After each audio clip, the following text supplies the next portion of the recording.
My name is Simcha Perlmutter, and as you can probably see by looking at me, I'm an Orthodox Jew.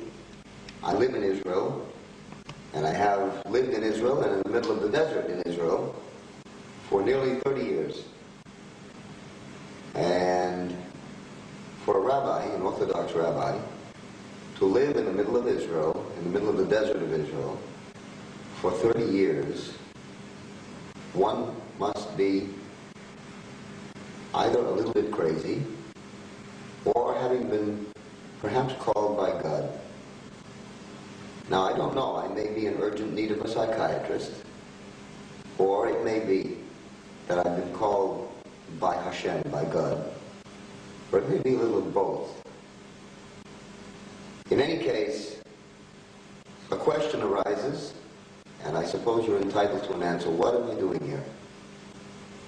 And that question, of course, has come to me before it came to you. What am I doing here? Sometimes I even look in the mirror after 30 years. I wake up in the morning and I say, what am I doing here? I've spent the best part of my days here. I came as a young man, and I probably will be going out as an old man here in the desert. What have I accomplished? What have I done? What have I intended to do? Is it just a useless life, a recluse life, the life of a hermit, alone in the desert?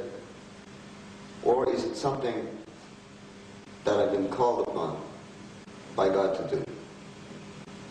And another question even before that, who is this mad rabbi in the middle of the desert of Israel? Who is this rabbi who's speaking to us now? Well, I'll try to give you some answers to those questions. The answers are long. I can't give you 30 years in just a few minutes. But I can tell you, if I have to sum up my life, that's a difficult thing for me to do. If I have to sum up my life, I can do it by telling you that there must be, prophetically it's written, there must be a voice which cries in the wilderness. In Hebrew we call that Kol Shekoreh B'Midbar, a voice which cries out in the wilderness. What does the voice say? Why is the voice there? The voice is to say, Nachamu Nachamu Ami. Comfort yourselves. Comfort yourselves, my people. How? Comfort ourselves with what? You see, I represent the people as every Jew does, but uniquely here in the land of Israel, and uniquely here in the desert of the land of Israel, and uniquely being an Orthodox Jew and a rabbi yet. That voice which cries out in the desert, comfort you, my people, must be a voice that can comfort 2,000 years of wandering and persecution and death and destruction.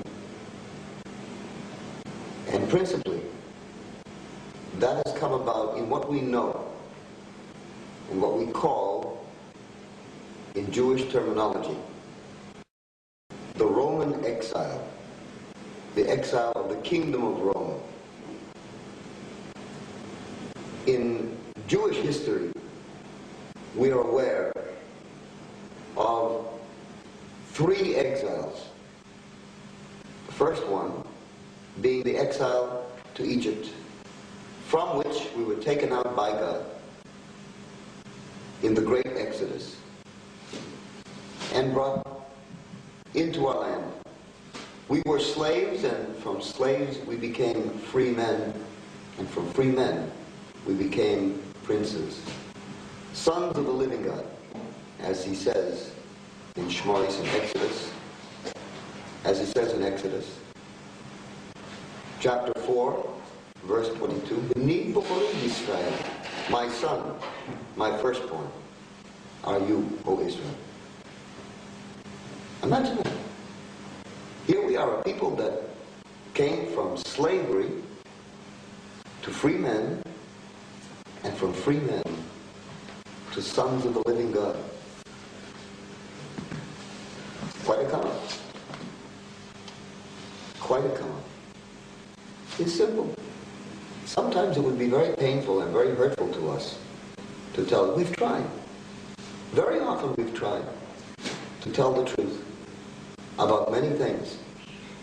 We tell the truth that the Jews are ready to tell the world that we received at Mount Sinai from God's own appearance and from His mouth the Holy Torah. And we received additional instruction teaching us how to observe it. And our rabbis today, Orthodox rabbis today, are the carriers of that authority to teach us the tradition handed down by God to Moses and so forth in an unbroken chain until today. Well, amongst this unbroken chain, the links of the unbroken chain, is a link called the Mashiach, the Messiah. And I am a rabbi who has been known, and rightly so, to call the name of Yeshua, Yud, Shin, Vav, Ayin in Hebrew, Yeshua, as Mashiach, the Messiah. Somebody may say, then you must have been influenced by the Christians. No, not at all. I never knew Christians when I grew up. I may have known Christian boys, Christian girls, but I didn't know them as Christians. I knew them as boys and girls who maybe were in the neighborhood or whatever. I knew them as non-Jews, but not in a religious sense as Christians. They knew me in a very religious sense as a Jew. However, where did I learn that this one called Yeshua is Mashiach? Where did I learn that he has a place in Israel that is higher and above all prophets, all kings, and all Kohanim, all priests? And I'll give you the answer. Pashut, simply. I learned it from my rabbis, the rabbis who taught me. I said, wait a minute.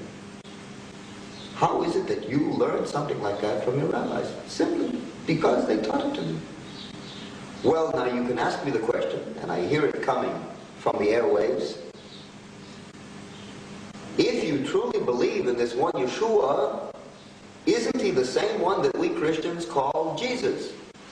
And shouldn't you then be a Christian? It's a good question. And I have for you a straightforward answer. You may not like it, but I have an answer. We Jews are never short of answers. I can tell you the truth though, we usually have more questions than answers. The balance sheet is a little tilted in favor of questions over answers. And I'll probably leave you with more questions than answers. But let's go into the answer column. Yes, I learned from my rabbis. And no, I'm not a Christian. And why? Because the personality of the one that the Christians call Jesus is really not the same personality as the one the rabbis teach to their own students, the one who's called Yeshua. Well, in other words, you don't believe in a Messiah. I do believe in a Messiah. And I'll tell you more. You know, my question to those who are not Jewish, what I told you at the beginning, the Gentiles, those who are not part of Jewish people, my question to the Christian of those Gentiles who asks me, why am I not a Christian? I sometimes look at him and I say, if you truly believe in the Messiah that the Jewish people believe in, and the one that the Jewish people originally attempted to teach to the Gentile world, then why aren't you Jewish? Makes sense, doesn't it? In other words, if you're going to believe in a Jewish concept, and a concept which Mashiach is not only a total Jewish concept, but it embraces the entire Torah. That concept, because the Talmud, by the way, that oral law I spoke about, the Talmud teaches us that the world was not created but only for the Mashiach, and that the prophets, all the prophets, prophesied not but only of the days of the Mashiach. So the concept of Mashiach, Messiah,